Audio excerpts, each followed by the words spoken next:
Hi, it's Fies Tarot. Hello, Libra. Placements. This is your reading ngayong August. Okay? So, meron lang tayong mga ichichika sa inyo. Meron tayong mga ibibisto. No? So, na mga energies. Yan. Again, kung may tanong, mag-message. Okay? So, yeah, lahat ng ating charms available po. Okay? So, yun lang naman lagi ang tanong eh. Private reading, and yung charm. So, yan. Okay? So, let's see, Libra. Libra. Okay, Libra placements. Kuha tayong tatlo and then clarify natin.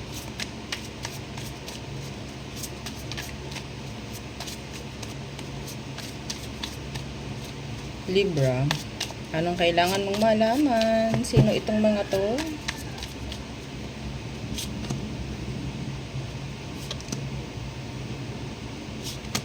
Okay. So, tatlo.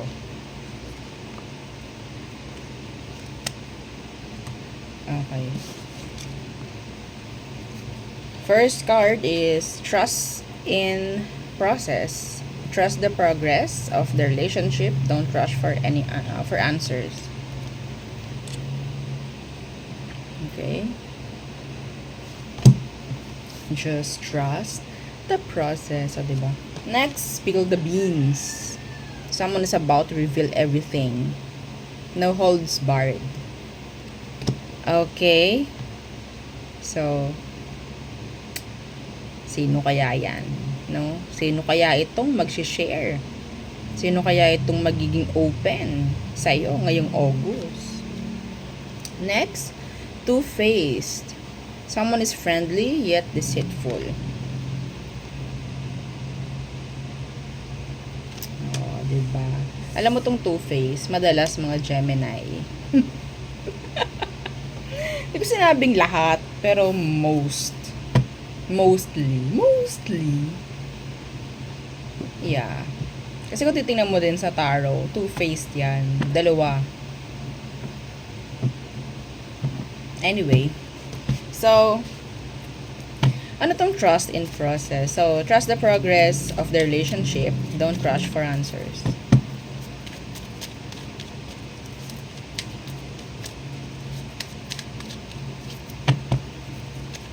Tingnan natin, anong meron dito?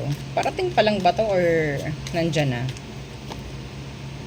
Four of Cups and that, okay. So, ito po, may chance na kayo nitong taong to is magkahiwalay ngayon.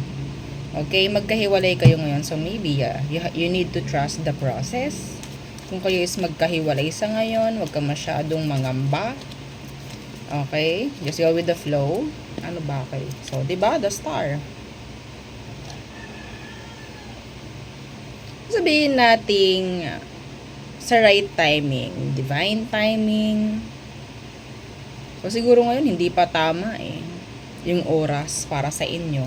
Kung sino man ito. Okay, pwedeng aqua, pwedeng water sign. Eventually, magkakaroon din po ng progress or improvement sa inyong dalawa. So, ngayon, hindi kayo nag-uusap.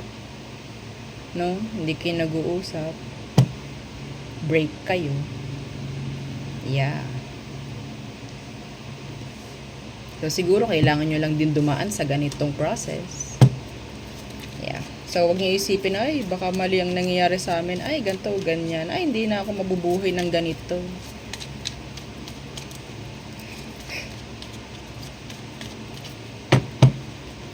Trust the process. Gawin mo yung mga dapat mong gawin habang wala yung person na yan. Okay? Gawin mo. Mga dati mong ginagawa. Yan. So, gawin mo itong oras na ito na parang free, no? Para sa'yo gawin lahat. Kung anong kailangan mong gawin, gusto mong gawin. So, ano tong spill the beans? Talaga naman. What's with this? So, someone is about to reveal everything. Oo, walang filter. O, diba? Sino ito? Anong meron dyan? The King of Pentacles. Could be a Capricorn. Okay, could be a Capricorn.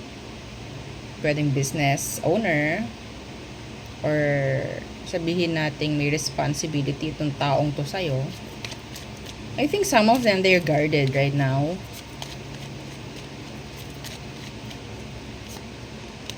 Ano ba? Ang dami. One lang. Ano yung King of Pentacles? Kita nyo, lumilipad. Bakit ganda? The Chariot.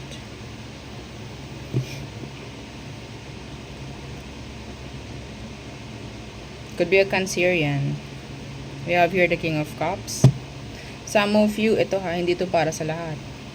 Meron kayo matatanggap na chika, no? Na chismis. Sino man tong specific person na to, isabihin nating they're into same gender. Into same gender. Okay? So, hindi yan para sa lahat, pero specific yun. Malaman nyo, ay, si ano pala ay into same gender. Okay, yung mga ganyan. Pwede sabihin natin hindi kayo nag-expect ng ganun, pero yeah. Okay? Yeah, Ace of Swords. Hindi nyo ito yung na-expect. Wala kayong idea about this. Okay? So, iba dito, some of you, hindi kayo nag-uusap ng taong ito. Meron siyang mga sinisikreto sa ngayon. Or pwedeng nag-uusap pero hindi sila totally like transparent. May chance po, no, na maging open itong taong to sa inyo ngayong August. Yung iba po dito, I'm hearing transactions. Okay, about, yeah, regarding a transaction. Pera. Tungkol sa pera, ang pwedeng mapag-usapan or pwedeng i-spill. Okay? About a boss. Something like that.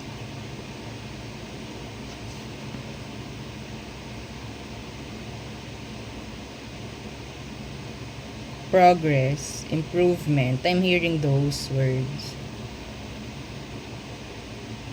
Okay? Hindi naman kasi sabihin ng spill the beans is laging laging pangit. Yan, mga ganyan. Kung ano yung parang ng nakatago, nakasikreto, pwedeng maipapahayag sa inyo in general ngayong August. Okay? So, mga nakaka-intrigang bagay-bagay ba? Okay, so ano tong two-face? Someone is friendly yet deceitful. Oh. Three of Swords in the reverse, the Knight of Swords. Iba po sa inyo, nandun yung energy ng bantay sa lakay. Ayun na naman, umuulan na naman. Ba't naman yun? Bantay sa lakay. Iba po dito ha, kunyari concern. Kunyari, kinakausap ka, ganto, ganyan. Pero sa tingin ko, parang gusto nila ikaw ay, lalo na ha, yung mga nangangailangan dito, yung mga nagmo-move on, mga ganyan. Gusto nila ng connection with you. Akala mo concern lang, pero yeah, they want a connection with you. Okay? Yeah, the King of Wands. Be careful. Some of them, they just want,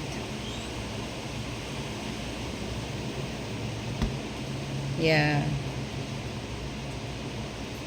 Okay? Akala nyo friendly, akala nyo talagang lang, pero alam niyo salitang nananamantala. Okay? Sasamantalahin ito ang inyong kahinaan. Kung ano man niya, sino man niya, hindi ko alam. Wala naman tayong babanggiting pangalan dito. Pero may narinig akong R. And letter M. R. And M. Diba? So, yeah. Be careful. So, tayo tumungo sa person mo. The person on your mind. That's si Libra. The person on Libra's mind. Who is this? The person on your mind. Anong situation you're right now?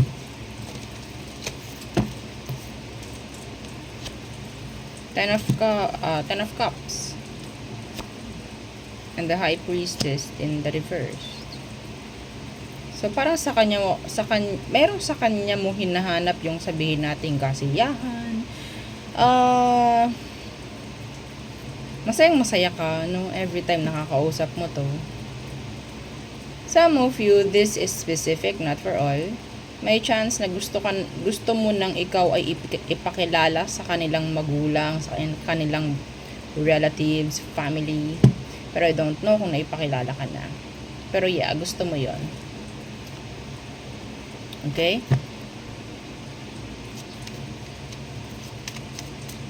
Sabihin natin iba sa inyo, pwedeng napakilala ka na or ipapakilala ka na. So, ano emosyon nito? Anong emosyon niya for you right now? The Sun. It's good. Positive. Happy rin siya. Pag nandyan ka, excited. Grabe. Oo, sandali lang. Parang alam niyo, like, ngayon ko lang siya nagamit, kaya una-unahan. O, diba? Lovers. Yeah. I think this person loves you, likes you, wants you. And that's clear. No? Transparent. So, kapag ikaw, sabihin mo, ay, parang hindi siya hindi ito sa'yo. Hindi sa yung reading to. Oo. So, congrats agad sa mga nakaka-resonate dyan. Could be a Gemini. We have here Leo, Taurus, water sign, Cancer, Scorpio, Pisces. This could be any sign. Okay? So, pwede mo naman din i-claim kung gusto mong ito ay sa iyo mangyari. Yeah. So, anong next action niya? Ngayong August. The Star. Ang gaganda, no? Baliktad na natin ang mga tarot, o diba? So, the Star. So, it's like reaching out pagdating sa mga gustong mangyari sa inyo. O diba? And that's good, no? So, what's with that Star? Yeah, walang sasayanging oras to. Wala siyang sasayanging oras. Too good to be true. Pero, yeah. This is good.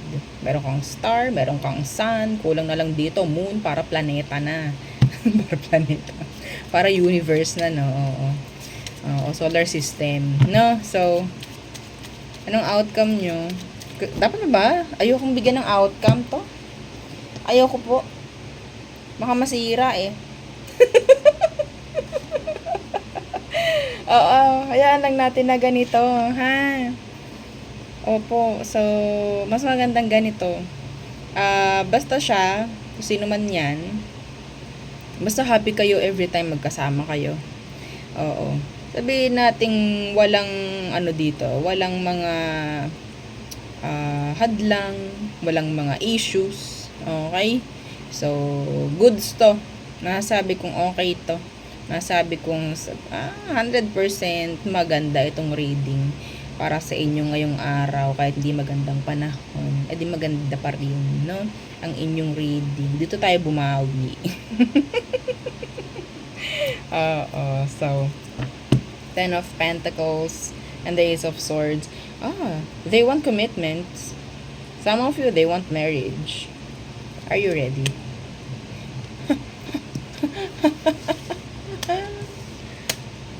Pwedeng outcome yun.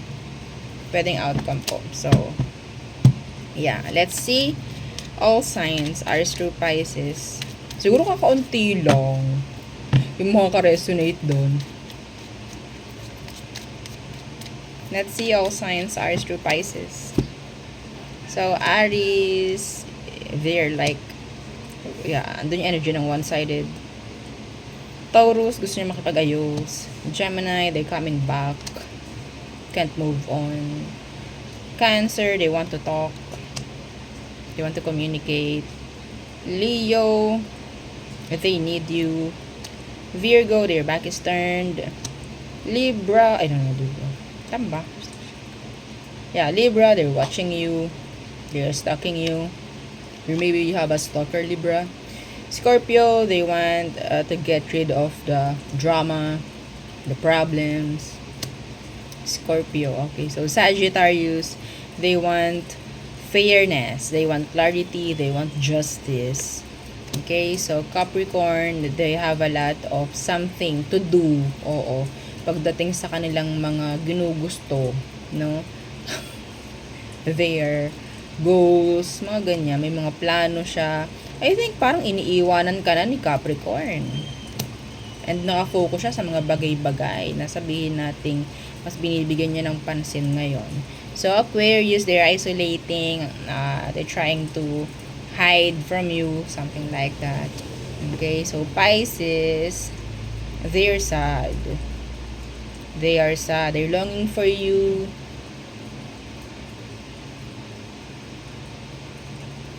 They're sad. They're crying. This Pisces is crying. They need you. So, yun ang aking reading for you, Libra placements. Again, please don't forget to like, share, and subscribe, and follow our every page and sa po nating YouTube channel na nasa description box below. Again, thank you. Goodbye.